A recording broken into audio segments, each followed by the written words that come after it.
हमने कहा था कि जो 3 काले कानून हैं इनको वापस लेना पड़ेगा। इसलिए कहा था क्योंकि हमें मालूम था कि 3-4 बड़े जो पूंजीपति हैं उनकी शक्ति हिंदुस्तान के किसानों के सामने खड़ी नहीं हो सकती और वही हुआ। जो 3 काले कानून थे उनको अंत में रद्द करना पड़ा। ये किसानों की, मजदूरों की सफलता है, एक प्रकार से देश की सफलता है। मगर जिस प्रकार से ये कानून रद्द किए गए, बिना कोई डिस्कशन, पार्लियामेंट में इसके बारे में चर्चा नहीं होने दी, ये दिखाता है कि सरकार डिस्कशन से डरती है और दिखाता है कि सरकार जानती है कि उन्होंने गलत काम किया और सरकार डरती है। डिस्कशन जो हमारे किसान भाई शहीद हुए उनके बारे में है, वो जो 700 किसान जिन्होंने अपनी जान दी उनके बारे में डिस्कशन होना था। डिस्कशन ये भी होना था कि ये जो किसानों के खिलाफ कानून बनाए गए इसके पीछे किसकी शक्ति थी, कौन सी शक्ति थी, ये क्यों किए जा रहे थे, क्यों बनाए गए। डिस्कशन एमएसपी पे भी होना था और जो किसानों की समस्या है उस पे होना था। लखीमपुर खेरी और इनके जो होम मिनिस्टर हैं उन पर डिस्कशन होना था, वो तो सरकार ने होने नहीं दिया। मगर सरकार के दिमाग में थोड़ा सा कंफ्यूजन है। वो सोचती है कि जो गरीब लोग हैं, किसान लोग हैं, मजदूर लोग हैं, उनमें कोई शक्ति नहीं है, उनको दबाया जा सकता है। और इस एपिसोड में यह दिखाया है कि किसानों को, मजदूरों को, गरीब लोगों को, कमजोर लोगों को हिंदुस्तान में दबाया नहीं जा सकता। अंग्रेजी में बोल दूं? हाँ, बोल दीजिए। We had mentioned earlier that the farm laws would have to be withdrawn, and we had said it because we understood that the might of 3 or 4 large crony capitalists cannot stand against the might of the Indian farmer and the Indian laborer, and that has come true. What is unfortunate is how the bills have been repealed without any discussion, without any conversation. We wanted to have a conversation about the forces behind these bills, because these bills do not just reflect the view of the Prime Minister. These bills reflect the power behind the Prime Minister, the power of people and forces behind the Prime Minister, and that is what we wanted to discuss. Who actually is behind these 3 bills? What are the forces that are behind these 3 bills? We wanted to discuss MSP. We wanted to discuss Lakhimpur Kheri. We wanted to discuss the 700 farmers who died in this agitation. And unfortunately, that discussion has not been allowed. This is a reflection of the fact that the government is terrified of having this discussion. The government wants to hide. The government does not have the guts to stand up for its actions. And this is quite unfortunate. Sir, आप लोग इस पूरे आंदोलन में 2-3 मांग पहले भी थी आपकी। पहले जैसे कि एमएसपी की गारंटी मिले, दूसरी की जो गृह राज्य मंत्री हैं अजय मिश्रा टेनी, उनका इस्तीफा हो। क्या इस कानून को वापस लेने से अब आपकी ये मांग खत्म हो गई है? ये इस पर अभी आपका प्रदर्शन, धरना या मांग जारी है? ये तो देखिए, ये जो 3 कानून थे, ये किसानों पर आक्रमण था, मजदूरों पर आक्रमण था।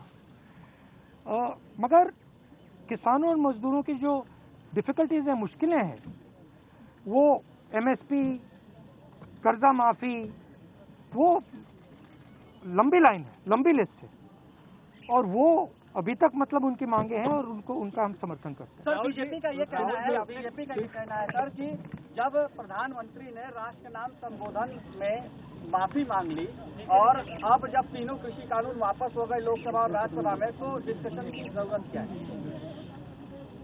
तो फिर सांसद की क्या जरूरत है? इसको बंद कर देते हैं, बंद ही कर दो।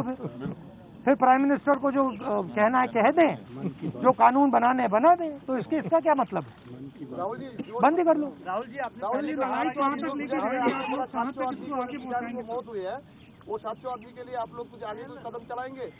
सेंट्रल गवर्नमेंट से बीजेपी गवर्नमेंट से चला रहा है, उसके कोई उनका राहत नहीं, आपने कहा कि प्रधानमंत्री ने माफी मांगी, इसका मतलब प्रधानमंत्री ने ये एक्सेप्ट किया कि उनकी गलती के कारण से 700 लोग मारे गए हैं, उनकी गलती के कारण से ये जो पूरा आंदोलन हुआ है।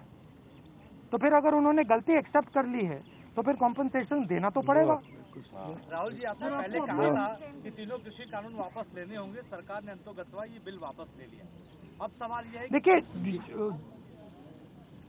देखिए जिस प्रकार से लिया है इन्होंने, सबसे पहले इसमें किसानों का अपमान किया है।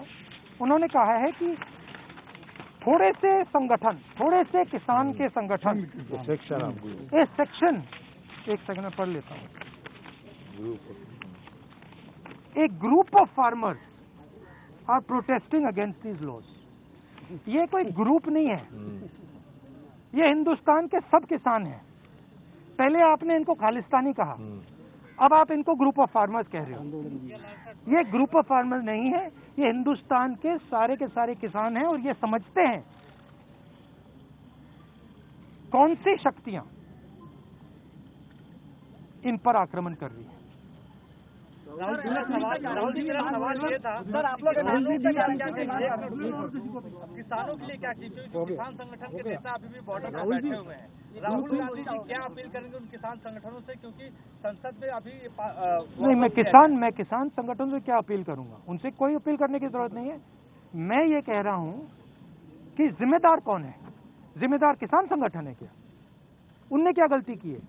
उनके 700 लोग शहीद हुए हैं, उनको आपने मतलब 1 साल यहाँ बैठा रखा है, उनको घर नहीं जाने दिया आपने कहा कि गलती मेरी है, तो फिर आप कॉम्पनसेशन दो ना, और जो इनकी मांगे हैं उनको पूरा करो, MSP पूरी उनको दो।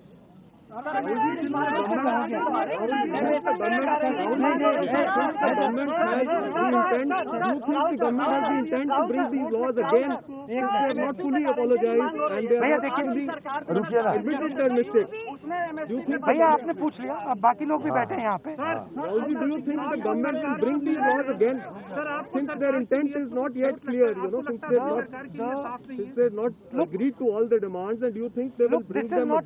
This is not an isolated event. This is the thing to understand.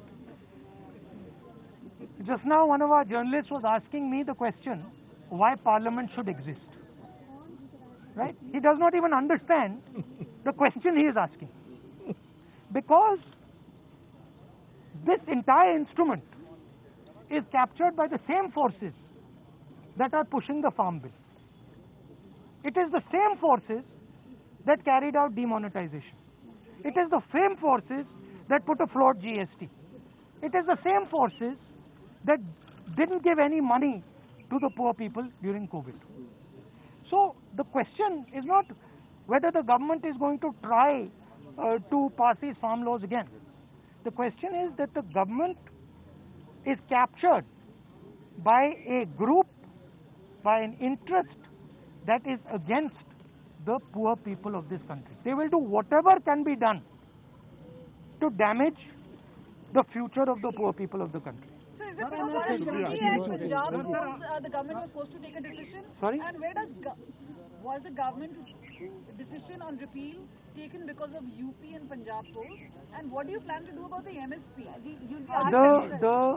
The decision was taken by the government because the government could not face the power, the strength of the Indian people represented in this case by the farmers and the laborers. Of course, the idea that UP elections are near, that must have played something in their mind. Last question. the intention of the government, because government is saying that they are fully in support of the farmers, that's why they are repealing the law. Do you still doubt the intention So of the government?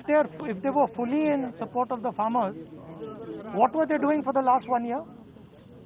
Why did it take 700 dead Kisans for them to repeal these laws? Why is the Prime Minister apologizing for what? If they've done nothing against the farmers, why is he apologizing? And on whose behalf is he apologizing?